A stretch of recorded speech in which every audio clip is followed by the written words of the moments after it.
في الجهة اليسرى، الاستلام الموجود، وعد يا وعد، الله بدأت الحكاية. بنجاح يفتتح التسجيل لمصلحة الزعيم بعد عرضية مثالية وصلت من وعد على رأس بغداد، والزعيم يتقدم الآن بالهدف الأول. كرة عادت، الله يا سلام يا سلام يا سلام يا سلام يا سلام. يجب أن يكتب هذا الهدف لعلي أسد، يجب أن يكتب هذا الهدف. خامس السد، خامس السد، يجب أن يكتب هذا الهدف لعلي أسد. هكذا يقول بغداد، هكذا يرى بغداد، لأنه جول ثاني وتمريرة ثالثة، وهنا لديه الله عن أي سحر تتحدثون تتكلمون. ما فعل الزعيم في اللقطة الماضية، السد نعم يتعملق أمام الفيصلي بهدف تيكي تاكا، سداوية خاصة جاية من الوعب، جاية من الوعب. أسد يا أسد، أسد وحده، هذه ثنتين سليمة سليمة ثلاثة. مرة أخرى رحب فيكم مشاهدينا متابعين قنوات الكأس الرياضية، وأكيد صاحب البسمة اللي رسمها على جماهير نادي السد بتسجيله لثلاث أهداف، مساعدة نادي السد للعودة في دوري أبطال آسيا، وأيضا للظهور بهذه النتيجة الجميلة. بغداد بنجاح ألف مبروك، هاتريك، ويقول لك دائما طول الغيبات جاب الغنايم، وهذه الغنايم الجميلة ونشوفها معك أيضا، فنقول لك ألف مبروك وتستاهل هذا الفوز. الله يسلمك. هاي نادي الجماهير السد، الحمد لله اليوم اشتغلنا كمجموعة واحدة، حاولنا اليوم ما كانش عندنا خيار باش نضيع نقاط، خاصة في ملعبنا لازم نفوز ان شاء الله. هي كما نقولوا الخطوة الأولى في المجموعة، 4 نقاط ان شاء الله، نزيد نحقق نقاط أكثر باش نتأهل ان شاء الله. شفنا احنا الجول الأول والجول الثاني والجول الثالث، لكن ما شفنا احتفالية من بغداد بنجاح بعد تسجيله هذه الأهداف. أكيد الظروف الناس كل تعرفها، احنا كعرب كمسلمين واقفين مع القضية الفلسطينية. ان شاء الله يرى ربي يرحم كل الشهداء اللي ماتوا، الاطفال. الظروف ما تساعدش باش تحتفل، لانه عندنا هذيك الانسانيه، حاسين من داخل شنو قاعدين يشعرون به الفلسطينيين. ان شاء الله نتمنى لهم تحرير فري فلسطين ان شاء الله قلبا، وكما يقول لك دار مظلومين احنا معاهم.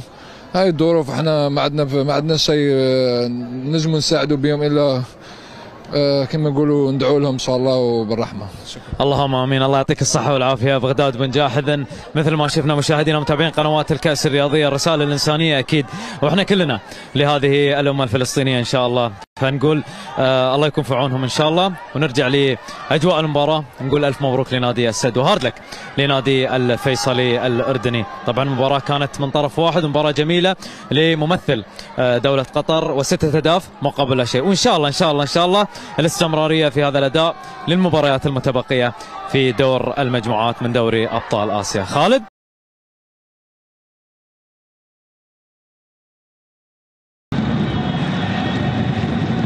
هارون،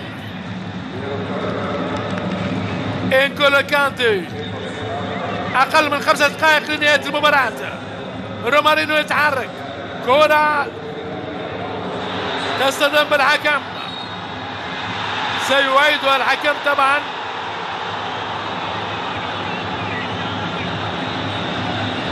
لفيصل الغامدي، الجول يدور، عبد الرزاق حمد الله.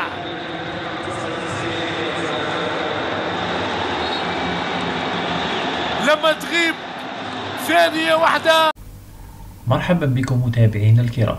بعد مشاهدة الفيديو، وإذا كنت لأول مرة تشاهد قناتنا، لا تنسى الإعجاب والاشتراك في القناة حتى يصلك كل ما هو جديد. كما عودناكم متابعينا بتغطية كل أخبار الدوريات العالمية الكبرى، واليوم كان الدور على دوري أبطال آسيا، حيث شهدت منافسات الجولة الثالثة من مرحلة المجموعات في دوري أبطال آسيا لكرة القدم الاثنين حسم السد القطري للديربي العربي أمام الفيصلي الأردني، فيما خطف الاتحاد السعودي فوزا صعبا أمام ضيفه القوة الجوية العراقي. وخطف النجم الجزائري بغداد بنجاح الأضواء بقوة بعدما قاد ناديه إلى حسم مواجهة الديربي العربي أمام ضيفه الفيصلي الأردني ب6 أهداف مقابل لا شيء ضمن منافسات المجموعة الثانية في دوري أبطال آسيا. ورفض النجم الجزائري بغداد بونجاح الخروج من المواجهة دون أن يضع بصمته بعدما سجل الهدف الثاني لصالح السد في الدقيقة 50، وأضاف زميله البرازيلي بلاتا الهدف الثالث في الدقيقة 51، وعزز مصطفى مشعل النتيجة بهدف رابع في الدقيقة 52. وعاد بغداد بونجاح ليفرض نفسه في مواجهة الديربي العربي أمام فريق الفيصلي الأردني بعدما تمكن النجم الجزائري من إضافة الهدف الخامس لصالح السد القطري في الدقيقة 63، ويدون على هاتريك جديد في مسيرته الاحترافية.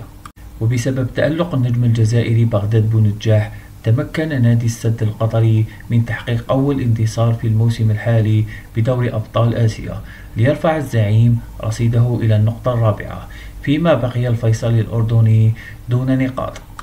وعرفت المواجهة قيام الجماهير بإعلان تضامنها مع الشعب الفلسطيني بعدما هتفت بالروح بالدم نفديك يا أقصى في رسالة واضحة على وقوفها مع الشعب الفلسطيني الذي يعاني في قطاع غزة من المجازر التي ترتكبها قوات الاحتلال الإسرائيلي.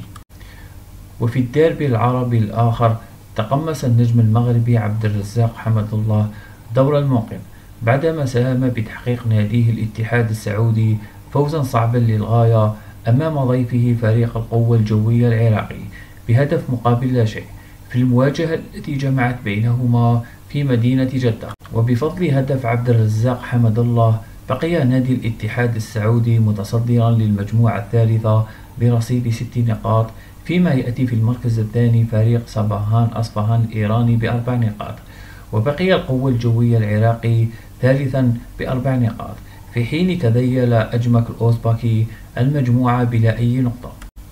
وفي الأخير لا تنسوا الإعجاب والاشتراك بالقناة حتى يصلكم كل ما هو جديد.